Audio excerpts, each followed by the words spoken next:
জানাজার নামাজে সূরা ফাতিহা পড়তে হবে কিনা? ঝগড়া হয়েছে না এটা নিয়ে? এইবার ফয়সালা দেবে কে? কোরআন অথবা সুন্নাহ। সহিহ বুখারীতে রয়েছে ইবনে আব্বাস সূরা ফাতিহা পড়েছেন জানাজাতে। আল্লাহু আকবার বলে আউযু বিল্লাহি মিনাশ শাইতানির রাজীম বিসমিল্লাহির রহমানির রহিম আলহামদুলিল্লাহি রাব্বিল আলামিন সূরা ফাতিহা পড়ে তারপরে জানাজা শেষে একজন প্রশ্ন করলো সূরা ফাতিহা যে পড়লেন, ইবনে আব্বাস বলেন তিলকা সুন্নাহ, এটাই তো আসল সুন্নাত।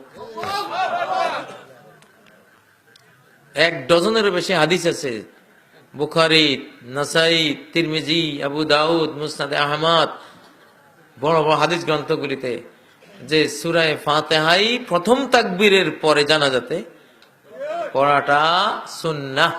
আমি বহুত ঘাটছি যে প্রথম তাকবীরের পরে জানাজাতে সানা পড়ার কোন দলিল পাই কিনা, একটাও দলিল পাই নেই। জানাজার মধ্যে প্রথম রাকাতে তাকবীরের পরে সানার কোনো হাদিসে পাই নেই। আপনারা পাইলে একটু আমাকে জানাবেন, আমি পাই না, অনেক খুঁজছি। আর যেটা পাইছি সূরা ফাতিহা, সেটা কি?